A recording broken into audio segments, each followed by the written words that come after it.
There is evidence that they were extremely careless in their handling of very sensitive, highly classified information. I thought it would be easier to carry just one device for my work and for my personal emails instead of two. Secretary Clinton used several different servers and administrators of those servers during her 4 years at the State Department. She also used numerous mobile devices to send and to read email on that personal domain. We went through a thorough process to identify all of my work-related emails and deliver them to the State Department, and provided all my emails that could possibly be work-related. The FBI also discovered several thousand work-related emails that were not among the group of 30,000 emails returned by Secretary Clinton. I did not email any classified material to anyone on my email. 110 emails in 52 email chains have been determined by the owning agency to contain classified information. It had numerous safeguards. It was on property guarded by the Secret Service, and there were no security breaches. We do assess that hostile actors gained access to the private commercial email accounts of people with whom Secretary Clinton was in regular contact from her personal account. Did you or any of your aides delete any government-related emails from your personal account? To conduct the thorough investigation was to err on the side of providing anything that could be possibly viewed as work-related. They deleted all emails they did not produce to State, and the lawyers then cleaned their devices in such a way as to preclude complete forensic recovery. There are a lot of questions that have to be answered. On Wednesday, House Republicans went on the offensive. We have seen nothing but stonewalling and dishonesty from Secretary Clinton on this issue. Blasting Hillary Clinton and continuing to question why FBI Director James Comey failed to recommend prosecution. I think the DNI, Clapper, should deny Hillary Clinton access to classified information during this campaign, given how she so recklessly handled classified information. Director Comey, himself a Republican who spent years as a federal prosecutor, can expect a grilling on Capitol Hill today from House Oversight Committee Chairman Jason Chaffetz. The Republican congressman called Comey's recommendation not to charge Clinton surprising and confusing. We want to know why they're not going to prosecute. Everything that Director Comey said would lead you to believe that she did violate the law. But the window for prosecution slammed shut Wednesday when Attorney General Loretta Lynch effectively closed the case, saying no charges will be brought against any individuals within the scope of the investigation. That isn't stopping GOP leadership, who want Clinton's interview with the FBI made public to show the many inconsistencies in her statements. There's no particular penalty for lying to the public unless the public get tired of it, but there's a real penalty for lying to the FBI. The fireworks just kept on popping all week long when it came to the FBI Clinton email pardoning debacle. FBI Director James Comey testified before a heavily divided House Oversight and Government Reform Committee. The Democrats pointlessly cried out that the Republicans were yet again pulling political stunts, while the Republicans, to their credit, dug in on the lunacy that is the separate standard Hillary Clinton is being held to. Among other revelations, Comey readily admitted there was no transcript of the interview with Hillary and that she wasn't even under oath for the questioning. It seems to a lot of us that the average Joe, the average American, that if they had done what you laid out in your statement, that they'd be in handcuffs. And they might be on their way to jail, and they probably should. And I think there is a legitimate concern that there is a double standard. Well, who is James Comey anyway? A career FBI agent that rose to the top? Think again. LaRouchePAC.com writes, not only is the Attorney General of the United States, Loretta Lynch, the U.S. attorney who gave drug money laundering bank HSBC a free pass with a deferred prosecution agreement, but the head of the FBI, James Comey, was plucked by Obama from a plum job at HSBC, which Comey took in January of 2013, just after HSBC got the deferred prosecution deal. Comey's job for HSBC was as a leading member member of the bank's Financial System Vulnerabilities Committee, formed immediately after HSBC settled with the federal government for laundering hundreds of millions of dollars for the deadly Mexican drug cartels. Get it? The Attorney General of the United States and the head of the FBI are both part of the deal that let HSBC off the hook. Is there any justice in Washington, D.C., or will the Clinton Mafia maintain its network as the corruption floats to the top unchecked? This is the Ark Encounter, a chapter from Genesis told on a $100 million budget. 4 floors of Noah, his family, and beasts great and small. In this rendition, they sail first class through the watery chaos outside, and seeing it is a privilege and a pilgrimage to the DeMarcus family. What are your first impressions? This is breathtaking. It's amazing. The detail, just even outside, as soon as we walked up, it's just jaw-dropping. This timber frame ark was built with help from 100 Amish craftsmen, following specs straight from the pages of Genesis. It stands 7 stories tall and runs 510 feet long. That's almost 2 football fields. Something to consider. This ark's Christian backers consider themselves young Earth creationists. That means evolution, junk science. The Earth is only 6,000 years old. Do you believe there were dinosaurs and people at the same time? Absolutely. Yep, I absolutely do. I believe they walked hand in hand. Ken Ham, the ark's 64-year-old visionary, make yourself an ark, leads a ministry called Answers in Genesis. The truth is the Word of God, and we are faithfully as we can, representing what God's Word teaches. Mr. Bill Nye and Mr. Ken Ham. In 2014, Ham debated the truth with Bill Nye, known as the science guy on television. I take Genesis as literal history, as Jesus did. More than 5 million people have watched it online.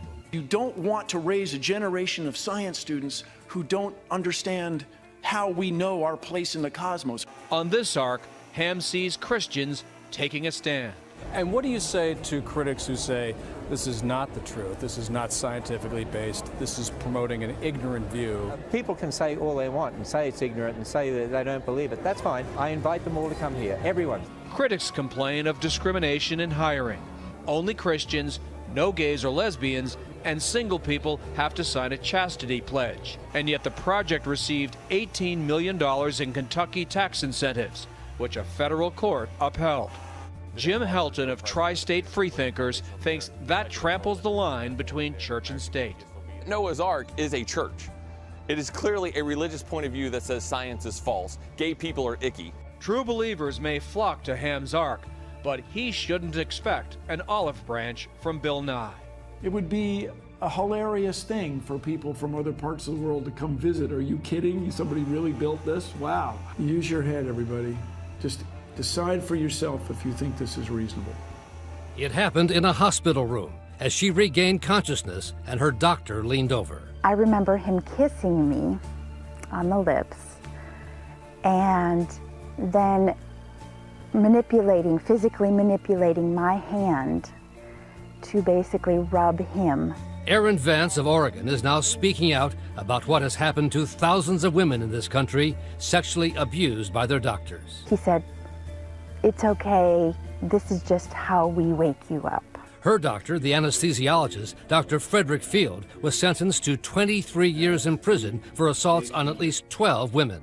According to a first-of-its-kind 50-state survey out today from an investigative team at the Atlanta Journal-Constitution, more than 2,400 American doctors have been disciplined for sexually abusing their patients in the last 16 years. And quietly, more than half of them were allowed to keep their medical licenses. Some of these doctors are the most prolific sex offenders in the country. But often those doctors escape serious punishment. Dr. David Mata, a family practitioner, once praised in Congress as a great humanitarian, pleaded guilty in 2011 to 6 felony counts of sexual acts with female patients, but received only probation, no prison.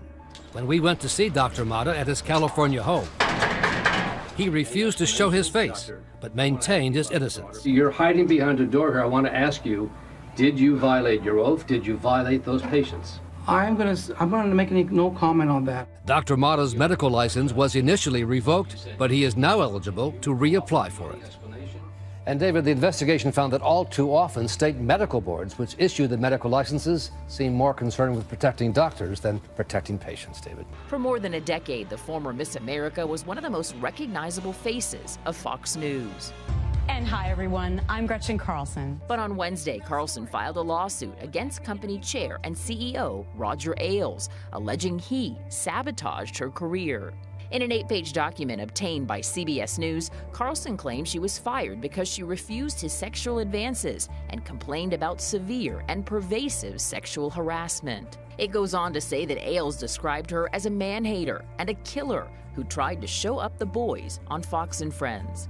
When she complained about the discriminatory treatment, she claims he said, "I think you and I should have had a sexual relationship a long time ago." But in a statement to CBS News, Ailes denied the accusations and said he would defend them vigorously, saying Fox News provided her with more on-air opportunities over her 11-year tenure than any other employer in the industry, for which she thanked me in her recent book.